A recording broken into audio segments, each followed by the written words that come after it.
Buckeyes head coach Ryan Day has revealed the key to beating the Washington Huskies this weekend for the Ohio State Buckeyes and exactly the player they need to shut down if they're going to continue their undefeated season and remain the #1 team in the country and open up Big Ten play with a 1-0 record. What's up, guys? I'm Matt Long. Welcome to Columbus Football 365. If you are an Ohio State Buckeye football fan, hit that subscribe button. We are talking Ohio State football all season long and all off season long. But getting into the news for today, coming from the 11 Warriors, Ryan Day said, take care of the football and just take it one play at a time. Don't do anything other than that. And then find a way to get your first road win, sort of like in the Texas game, like win the game. And I think in an environment like this, you got to be steady and you got to lead. You got to have the lead. You have the lead. You have to lead with your command. You got to lead with your play and your resolve. So our quote there may be a little bit wordy, but hey, we're going to get our head coach exactly on his word. So the #1 thing that Ryan Day wants everyone to understand is that there cannot be mistakes early on offense, and what we need to do is just calm down and play your game. Everyone on Ohio State, just do your job. Julian Sayin, he had some fun moments against Ohio and against the other team whose name is for some reason escaping me right now, but win #2 against Grambling. Very, very easy matchup for the Buckeyes. This is where Sayin has to go a little bit back into that Texas mode where it's let the guys around you be great because they are great. Jeremiah Smith, Carnell, Tate, those guys are fantastic. Let them be the superstars and just sit back and don't make that big mistake that is going to get Washington into the game. One of the main things that I've been talking about all week is how loud Husky Stadium is. The #2 loudest stadium in all of college football, behind only Neyland Stadium for the Tennessee Volunteers. This is a big deal. The Ohio State new quarterback has to understand that he's got to go to a cadence that does not include talking or clapping, something that the center can hear. That's not going to work. The center's not going to be able to hear that when the Ohio State Buckeyes are on offense, and we need to make sure that early in the game, it's like, yes, it's great to get the lead early, but that's not always possible. What you need to do is make sure that big time mistake does not come out for the Ohio State Buckeyes early. If Julian Sayin comes out early and fumbles the ball or throws a pick on the first or second drive of the game, you best believe that 70,000 fan crowd no doubt could be a sellout for Washington. They're going to be up on their feet. They're going to be rowdy. The key is taking away that crowd as soon as the game starts and just keeping them quiet. Make sure you take their will to be excited and make sure that you are not letting them get very involved in the game. And speaking about not letting guys get involved in the game, Ryan Day had more to say about the personnel that we'll be facing versus Washington. This is actually not a quote from Ryan Day, but coming directly from the 11 Warriors.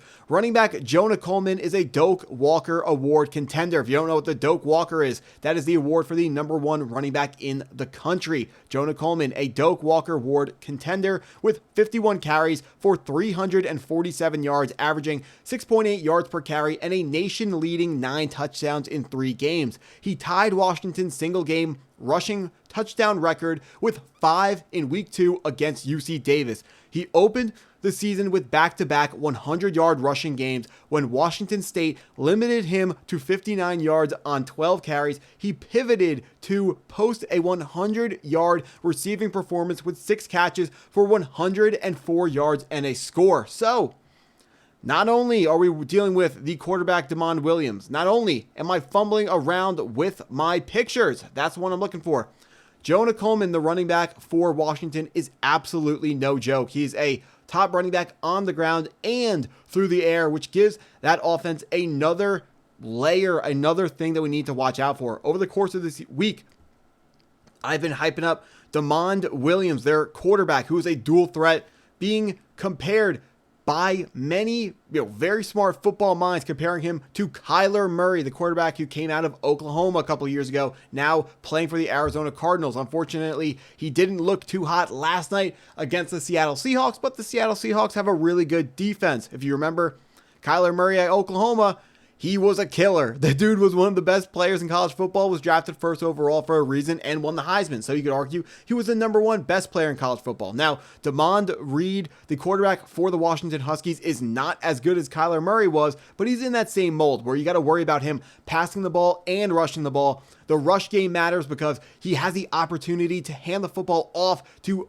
amazing all-world running back Doak Walker Award contender Jonah Coleman. That dude's a monster. But in the pass game as well, Denzel Boston is one of the wide receivers that I've seen mocked in the first round the most. When it comes to the back half of the first round, I've seen him a lot in the area of where Carnell Tate is actually being mocked. So I think Carnell Tate's better than Denzel Boston, but that's not a unanimous take. I know a lot of football minds who like Denzel Boston in terms of at least NFL talent over what Carnell Tate brings to the table. So, if you're watching this video, I'm sure you know the level of, gamesmanship. You know how good Carnell Tate is. Denzel Boston, this guy's absolutely no joke. If you haven't heard his name, he's someone that, I'm not saying he's amazing. You got to go watch his highlights today, but on Saturday, we have to make sure our cornerbacks are ready to go. Davidson Igmanosin is going to have his hands full with this guy, but nothing that Ohio State defense can't handle. Currently looking like we got one of the best defenses in all of college football, and it's for a good reason. Sonny Styles, all-world linebacker right in the middle of the defense. We got Lorenzo Styles will be coming back. If you have not heard, Lorenzo Styles healthy for the Washington game. He'll help us shut down Denzel Boston on the outside. Lorenzo lining up opposite side of Davidson Igmanosin. And then, of course, over the top, Denzel Boston wants to go anywhere near Caleb Downs. That is his loss, but I'm sure he's going to find #2 on every play and get as far away as possible. If you remember, Tom Brady used to have the wristband on his wrist that said, find 12 on every play. Number 12, of course, referring to Ed Reed. Caleb Downs, the same caliber of player. I mean, honestly, I don't even think it would be that crazy if Caleb Downs comes into the NFL and is a top 5 corner or top 5 safety day one. I'm not calling him Ed Reed. I'm saying how good Ed Reed was compared to other NFL safeties. That's how good Caleb Downs is compared to college level safeties. Caleb Downs, right now, my #1 ranked player in the 2026 NFL draft. Don't love that because he plays safety, which historically is not a position that's drafted highly. The last one drafted really, really highly, I believe, was still Jamal Adams to the New York Jets back in 2017 or 2018, but they don't really get drafted highly. But Caleb Downs is the outlier when it comes to safeties. The dude is unbelievable. And I said Denzel Boston has to run away from where Caleb Downs is, but it might not matter because with, he's not that new, but it's his first year still as a DC, the defensive coordinator, Matt Patricia. He is moving our Caleb Downs all over the formation, and Denzel Boston probably won't even know where to run if he wants to avoid #2, who should be shadowing him all day. He's going to be lining up near him. But then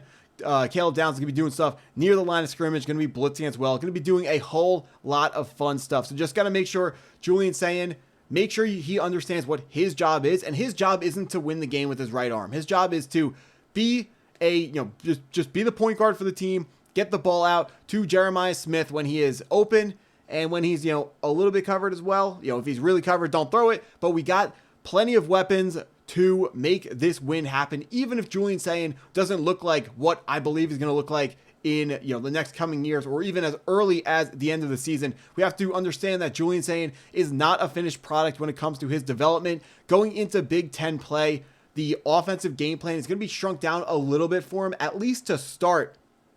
And then they're going to make sure that Julian Sayin has what it takes to hang with these top Big Ten defenses. These guys are going to be very, very talented, much better than Grambling State, and much tougher tests than the Ohio Bobcats were. And especially a road challenge like Washington, I think is one of the best ways to get Julian Sayin's Big 12 career or Big 10 career going, because it is not the best team in the world, but they got enough to be highly competitive, and they got that ridiculous atmosphere that is going to be potentially might even be the most hostile environment that Julian Sayin is going to see all year. And I can't wait to watch how he is able to handle this situation. It's going to be really, really tough, but this guy, we know he's got a good head on his shoulders, got great offensive coaching minds on the sideline for him. Let's see how it works out. But that's what I got for this video. If you stuck around this long, thank you for watching. Hit that like button if you haven't already, and go Buckeyes.